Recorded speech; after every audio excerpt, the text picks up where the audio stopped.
안녕하세요. 참 세상에 참 무서운 일이 많은 것 같습니다. 청소년들을 대상으로 해서 돈을 빌려주고 높은 이자를 매겨서 돈을 뜯는 악당들이 있습니다. 이러한 게 뉴스로 나올 정도면은 이러한 일들이 청소년들 사이에 엄청 많이 퍼졌다라는 이야기로도 해석할 수 있을 것 같습니다. 이러한 것들을 제대로 찾아내서 처벌해야 되는 게 지금의 경찰, 검찰의 역할인 것 같습니다. 청소년들은 아직 그 금융에 대한 인식이 좀 덜 잡혀 있을 수 있죠. 그런 아이들에게 쉽게 돈을 빌릴 수 있게 해준다라는 명목으로 접근하는 이들은 범죄자들입니다. 범죄자들. 여기 보면 되게 좀 무섭죠. 쉽게 돈 빌릴 수 있는 10대들 대상으로 한 거고, 수고비, 지각비 명목으로 살인적인 이자를 물었답니다. 집에 찾아가겠다고 독촉도 하고, 이런 거죠. 8만원 빌렸는데, 이제 일주일 지나면 3만원 추가해가지고 12만원 갚게 하는 거죠. 실제로 중학생들이 이런 대리입금을 통해가지고 대출을 하고, 또 이렇게 도무 갚으니까, 몇만원 더 내게끔 하는, 8만원 빌렸는데, 나중에는 10일 지나니까는 14만원 갚게 해야 되는 그런 것까지 당했다라는 거죠. 청소년들 상대로 소액을 빌려준 뒤 수천 배에 달하는 이자를 요구하는 소위 대리입금으로 인한 피해가 급증하고 있다고 합니다. 개인정보 제공을 강요해가지고 이자 피해를 입게 만들기도 하고요. 이러한 것들이 너무 많았다라는 겁니다. 작년에 접수된 불법 사금융 피해 신고가 상담 신고건만 9,300건, 9,200건, 작년 7,300건에 대비해 25% 늘었다고 합니다. 피해 유형은 고금리, 그리고 대부 광고 등으로 고금리 대출로 인한 어려움이 다수였다고 합니다. 청소년들 사이에서도 불법 고금리 대출로 인한 피해가 속출하고 있다고 합니다. SNS로 10만원 이하의 소액 대출을 초고금리로 단기간 빌리는 일명 대리입금이라는 게 있답니다. 아이들이 아이돌 상품이나 게임 아이템 살 돈을 빌려이고 나중에 수고비, 이자, 지각비, 연체료를 받는 됩니다. 10만원 내외의 소액을 2일에서 7일 동안 빌리고 원금의 20에서 50% 상당하는 금액을 이자로 받아도 됩니다. 그리고 상한일 어기면 시간당 5,000원에서 만원에 달하는 지각비도 부여했답니다. 이들이 소액을 빌리고 돈 못 갚으면 개인정보 유출 당하기도 하고 전화 협박 받기도 하고 추가 대출 요구 등으로 이어지고 있지만 경제관념이 정립되어 있지 않은 청소년들이 범죄에 노출될 수 있다는 우려가 있답니다. 이렇게 대리입금을 이용하는 청소년들은 어떤 처지에 있는 아이들일까요? 가난한 아이들일 수도 있고, 또 하나는 우연찮게 저런 것에 빠져들었을 수도 있다라는 거죠. 확실한 건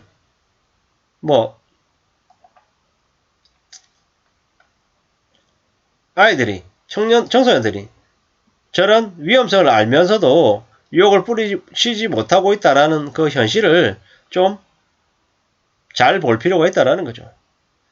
이제는 대리입금뿐만 아니라 아예 이자율을 선제시 받는 경우도 많답니다. 이자가 30%에 못 미치면 메시지를 읽지도 않는다라고 설명했답니다.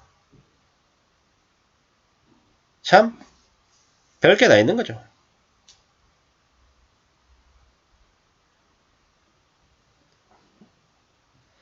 이제 대리입금 명목으로 개인 전화번호 요구하고 토토 사이트 인증 번호를 받아 불러주면은 돈을 입금하겠다라는 이런 업자도 봤답니다. 사기 쳐먹겠다라는 거죠. 참 나쁜 놈들이죠. 나쁜 놈들. 예. 이제 원금하고 이자의 합이 10만원이 넘어갈 경우에 그 법정 최고 이자율 적용을 받도록 하는 이자제한법 일부 개정 법률안을 발의했지만 계류 중이랍니다. 이런 것들은 좀 빨리 통과될 필요가 있는 거죠. 그리고 그 대리입금으로 인한 청소년 피해를 막기 위해서 금융교육이 철저히 이루어져야 된다고 합니다. 대리입금으로 빚더미에 앉는 것이 얼마나 금방 이루어지는 일인지를 모르는 청소년들이 아직 많겠죠. 스스로 신용을 지킬 수 있도록 학교 내 금융교육이 강화돼야 되는 거죠. 그리고 SNS에 게재되는 대리입금 광고 관련 모니터링이 또 이루어져야 될 것 같다라고 또 얘기하고 있습니다. 확실한 건 뭐냐? 이제는 그 범죄의 대상이 아이들에게까지, 청소년들한테까지 아마 확대가 됐다라고 보는 게 맞겠다라는 겁니다. 참 무서운 일입니다. 중고생을 상대로 저렇게 한다라는 건 범죄다. 뭐 학생들을 상대로 하는 대출 노름을 하는 어른이나 어린 나이에 소액이라도 대출을 아무렇지도 않게 하려고 하는 청소년들이나 둘 다 문제가 아닌가 라는 얘기들도 하죠. 법적으로 미성년인 사람들을 상대로 사채놀이한 사람들은 중형으로 다스려야 된다라는 거죠. 나쁜 놈들이지, 나쁜 놈들. 참. 뭐 미성년자 착취죄로 강력 처벌해야 되는 거죠.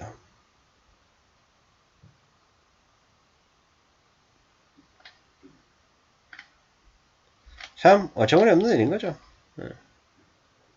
정말 필요한 부분 통과시키고 여당이나 뭐 자기들 그냥 권력 다툼만 하고 있는 거죠. 참 씁쓸합니다. 관련자들 다 잡아서 정말 그에 합당하는 처벌을 해야 되는 거죠. 스마트폰이 양날의 칼인 것 같습니다. 사람들의 그 일상생활을 매우 유용하게 만들고 편리하게 해주지만 또 다른 한편으로는 저런 식으로 SNS를 이용해서 대출을 받게 만들어서 또 자기도 모르는 사이에 갑자기 금융노예가 되는 일도 벌어지더라는 거죠.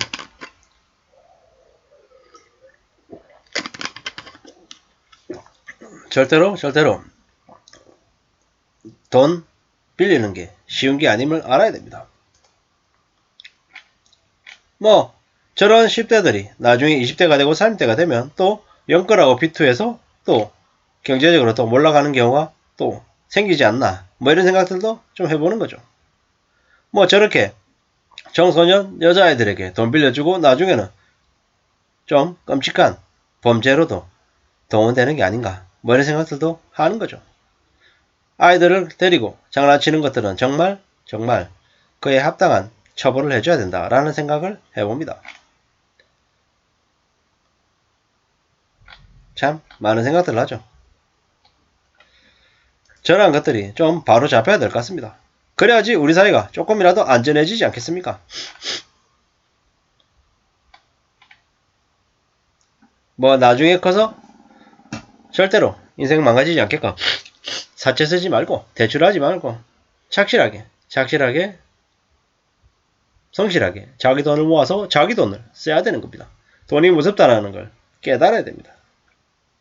아무튼 어릴 때부터 안전하게 살 수 있는 그런 것들이 강화돼야 될 것 같습니다. 뭐 결국에는 부모들이 자식들에게 정말 제대로 된 금융교육, 경제교육을 시킬 필요가 있다는 생각을 해봅니다. 아무쪼록 저나 여러분들의 삶이 안전해지고 또 저나 여러분들의 자녀들이 또 함부로 저런 대리입금 같은 것에 걸려들지 않게끔 조심시켜야 될 것 같습니다. 이상입니다. 감사합니다.